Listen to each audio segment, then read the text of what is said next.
Olá, hoje a gente vai mergulhar num tema que, olha, é o sonho de muita gente no Brasil, a conquista da casa própria. Temos aqui uns trechos de um material, parece um e-book chamado Do Aluguel à Conquista, Sua Casa dos Sonhos, e ele parece ter sido feito para guiar o pessoal ali na faixa dos 30 anos, mais ou menos, nessa jornada. O interessante é que ele não fala só de grana, de números, mas também de mentalidade, né? Exatamente. E é um tema super pertinente, né? Principalmente se a gente pensar no contexto financeiro que muitos brasileiros estão vivendo hoje. O próprio material fala disso. Essa busca por segurança, por estabilidade através de um imóvel é um desejo muito forte. Mas o caminho pode parecer bem complicado, cheio de obstáculos. Pois é, o material promete, assim, transformar esse desejo numa meta que dá para alcançar, sabe? Com planejamento e, o que eu achei curioso, com uma nova forma de encarar o dinheiro. Ok, vamos dar uma olhada nisso então. Vamos ver quais são os pontos-chave, as estratégias que esse guia está sugerindo. O ponto de partida é bem claro. A casa própria como sinônimo de segurança, né? Aquele grande objetivo de vida. Mas logo de cara o material já contrasta isso com o dilema do aluguel, com as inseguranças financeiras que muita gente sente. E para dar uma ideia desse cenário, ele traz uns números assim para contextualizar o desafio. Menciona dados, acho que do Banco Central, que indicam que 64% das famílias brasileiras estavam endividadas recentemente. É muita gente. E soma isso com o dado da Serasa, 27% de inadimplência com cartão de crédito. Poxa vida. E ainda tem a renda média mensal que, segundo o IBGE, fica ali por volta dos R$ 2.900. Quando você junta tudo isso, fica bem claro por que, para tanta gente, o sonho da casa própria parece distante, né? Quase uma miragem. O guia não foge dessa realidade, não. Pelo contrário, ele aborda de frente a carga emocional que vem com a má gestão financeira. Aquela ansiedade, sabe?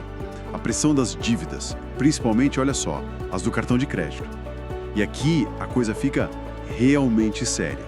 O texto alerta para os juros do crédito rotativo, que é quando você não paga a fatura toda do cartão, né? Exato. E o material destaca que esses juros podem chegar num nível, assim, assustador. Fala em taxas de até 200% ao ano. É descrito ali, e com razão, como um dos maiores vilões do orçamento. É tipo uma areia movediça financeira que puxa o dinheiro que podia ir para a poupança ou para pagar outras dívidas de um jeito mais esperto. Nossa, 200% ao ano? É quase impossível sair disso. E o mais interessante é como o guia conecta essa situação não só com a falta óbvia de grana, de uma reserva, de um orçamento, mas também com algo mais, digamos, psicológico. As tais crenças limitantes sobre dinheiro e sobre ter um imóvel. É fascinante essa abordagem, né? A sugestão principal é que a mudança tem que começar na cabeça, antes mesmo de pegar na calculadora. O guia defende que você precisa cultivar uma mentalidade diferente, entender seus próprios comportamentos com dinheiro, e isso é o primeiro passo. E, para dar uma base para isso, ele até cita uns livros conhecidos de educação financeira, tipo Pai Rico, Pai Pobre. Ah, sim, do Kiyosaki. Que fala de ativo e passivo de um jeito diferente. Isso, e também Os Segredos da Mente Milionária, do T. Harv Eker, que foca nos modelos mentais, né? Nas diferenças entre quem acumula riqueza e quem não consegue. A ideia por trás é que a nossa relação com o dinheiro é que molda os resultados que a gente tem. E essa ideia de que a mentalidade vem antes da riqueza não é bem nova, né? Lembra um pouco aqueles clássicos tipo O Homem Mais Rico da Babilônia, que falam muito de disciplina, de guardar sempre uma parte do que se ganha, da constância. Pequenas ações feitas todo dia que levam a grandes resultados lá na frente. Não é só sobre ganhar mais, mas sobre saber administrar o que você já tem, mesmo que pareça pouco. Precisamente.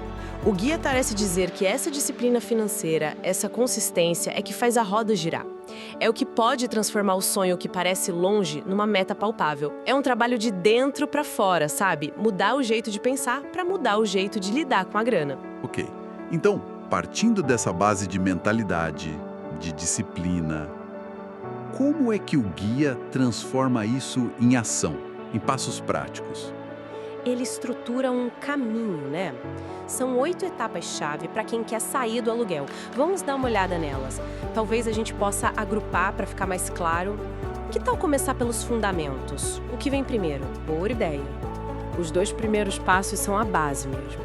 O passo 1, mudar a mentalidade. Foi o que a gente acabou de conversar bastante. É sobre identificar e desafiar aquelas crenças que te limitam, sabe? Ter uma visão mais positiva e ativa sobre o dinheiro e sobre a chance de ter seu imóvel. E o passo 2, criar um orçamento mensal detalhado. E aqui, olha, não é só anotar o que gastou. O guia bate na tecla de mapear toda a renda, separar todas as despesas fixas, variáveis, ver onde dá para cortar ou gastar melhor e, o mais importante, definir um valor específico para guardar todo mês para o objetivo da casa. É tratar essa poupança como se fosse uma conta para pagar, prioritária. Faz todo sentido. Primeiro arruma a cabeça e depois arruma as contas, né? Com o orçamento na mão. E depois dessa base pronta, quais seriam os próximos passos? Talvez focar em usar o que já se tem? Exatamente. Os passos seguintes são para otimizar os recursos e definir alvos claros. O passo 3 é usar o FGTS como aliado. O FGTS, o Fundo de Garantia, aquele dinheiro que o patrão deposita todo mês para quem tem carteira assinada. Muita gente nem sabe direito, mas essa grana pode ser uma ajuda em tanto na compra da casa, para dar entrada ou para diminuir o saldo devedor depois. O guia reforça que tem que entender bem as regras para sacar, porque elas mudam, dependem do imóvel, do comprador, tem que estar por dentro disso. É um dinheiro que já é da pessoa, né? Pode ser um belo empurrão mesmo. E o passo seguinte, qual é? O passo 4, estabelecer metas de poupança claras e realistas. Não adianta só falar, vou guardar dinheiro. Tem que definir quanto guardar por mês, por quanto tempo, para chegar no valor que precisa para a entrada e para as outras despesas do começo. Ter uma meta com número e prazo deixa o esforço mais concreto, mais fácil de medir. E isso se liga direto no orçamento lá do passo 2. Entendi. Então, mente preparada, orçamento ok, FGTS mapeado e metas de poupança definidas. Agora imagino que o guia parta para a interação com o mercado, com os bancos, né? Correto? Os próximos passos já são olhando para fora. O passo 5 é pesquisar as melhores opções de financiamento imobiliário. Esse aqui é crucial. O guia fala muito da importância de não aceitar a primeira proposta que o banco te oferece. Tem que comparar a taxa de juros, o custo efetivo total, o CET, compara também as condições de pagamento, os seguros obrigatórios, tudo isso entre vários bancos. Uma diferença pequena na taxa ao longo de 20, 30 anos de financiamento vira uma economia enorme de dinheiro. E com os juros mudando o tempo todo, essa pesquisa é ainda mais importante. É um verdadeiro dever de casa financeiro, hein? E além do financiamento em si, tem mais alguma dica nesse sentido? Sim. Aí vem o passo 7, considerar programas governamentais. O guia cita especificamente programas como Minha Casa Minha Vida, que voltou com esse nome, e o Casa Verde e Amarela, que era um nome anterior. Esses programas costumam ter condições melhores, tipo subsídios, juros mais baixos, para famílias com certas faixas de renda. Vale muito a pena checar se o perfil da pessoa se encaixa. Pode ser uma ajuda e tanto. Ok, pesquisar financiamento, ver os programas do governo. Parece que está quase lá. Mas e as surpresas? Comprar casa sempre tem uns custos que a gente não espera, né? Com certeza. E é por isso que o passo 6 é preparar-se para gastos extras. O guia alerta, o custo de comprar um imóvel não é só a entrada e as parcelas. Tem a documentação, ITBI, cartório, registro, tem possíveis reformas no começo, a própria mudança. Ter uma reserva a mais para cobrir esses imprevistos evita que o sonho vire um pesadelo logo de cara. É um toque de realismo bem importante. Fundamental ter essa folga. E por último, como administrar tudo isso? Imagino que a tecnologia ajude, né? Sim, o passo 8 é utilizar ferramentas e aplicativos de gestão financeira. O guia sugere que a tecnologia pode ser uma super aliada para controlar o orçamento, acompanhar as metas de poupança e até para escolher onde investir o dinheiro da entrada. Cita exemplos de apps como o Organize, o Minhas Economias e até funções de bancos digitais tipo Nubank que ajudam a visualizar e controlar a grana. E além disso, ele menciona algumas opções de investimento de baixo a médio risco para fazer o dinheiro da entrada render um pouquinho, protegido da inflação. Que tipo de investimento ele menciona? Porque isso pode parecer complicado para quem está começando, né? O guia tenta simplificar. Mostra uma tabelinha comparando, dá exemplos como o Tesouro Selic, que é um título do governo considerado bem seguro porque acompanha a taxa básica de juros, a Selic, e dá para resgatar quando quiser. Fala também de CDBs de bancos digitais, que são certificados de depósito bancário e geralmente pagam uma porcentagem do CDI, que é outra taxa, que anda perto da Selic. Esses CDBs podem ter um prazo mínimo para resgatar e o guia classifica como risco médio, mais pelo risco do banco, né? Apesar de terem a garantia do FGC. E cita LCI e LCA, que são letras de crédito imobiliário ou do agronegócio. A vantagem é que não paga imposto de renda. Geralmente tem prazo maior, mas são consideradas de baixo risco também. A ideia não é virar um expert nisso, mas entender que tem opções seguras para fazer a grana de entrada render um pouco mais que a poupança enquanto a pessoa espera para comprar. O guia até sugere outros livros para quem quiser se aprofundar nisso. Bem prático mesmo. E para fechar isso tudo, o material traz algum exemplo real? Uma história para mostrar que esses 8 passos funcionam mesmo? Sim, apresenta um estudo de caso, que eles chamam de Família Silva. É um exemplo para ilustrar como aplicar as estratégias na vida real. A situação deles no começo era renda da família de R$5.000 por mês e uma dívida de R$8.000 no cartão de crédito. Provavelmente daqueles juros altos que a gente falou. Uma situação bem comum para muita gente, infelizmente. E como é que eles conseguiram sair dessa? Olha, segundo o guia, a família Silva começou com um controle bem apertado das despesas. Reviram os hábitos, cortaram gastos que não eram essenciais. Com isso, eles conseguiram começar a guardar R$1.500 por mês. Uma mudança e tanto, né? Exigiu bastante disciplina. Ao mesmo tempo, eles foram atrás de usar o saldo do FGTS que tinham para ajudar na entrada. E um ponto crucial, eles encararam a dívida do cartão. Foram negociar com a operadora e conseguiram um desconto bem bom de 60% do valor total. Isso deixou a dívida pagável. Nossa, renegociar dívida com 60% de desconto deve ter feito uma diferença gigantesca. Com certeza, foi a combinação de tudo. Controlar os gastos, guardar dinheiro todo mês, usar o FGTS de forma inteligente e resolver a dívida que estava atrapalhando. Com isso, segundo o relato do guia, a família Silva conseguiu comprar a casa própria em 2 anos.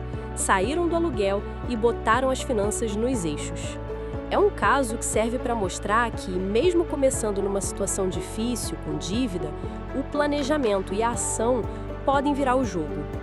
O guia indica outros materiais para quem quer um método mais detalhado. Então, se a gente fosse resumir a essência desses trechos, qual seria a grande mensagem? O que fica de mais importante dessa jornada? A mensagem central parece ser dupla, sabe?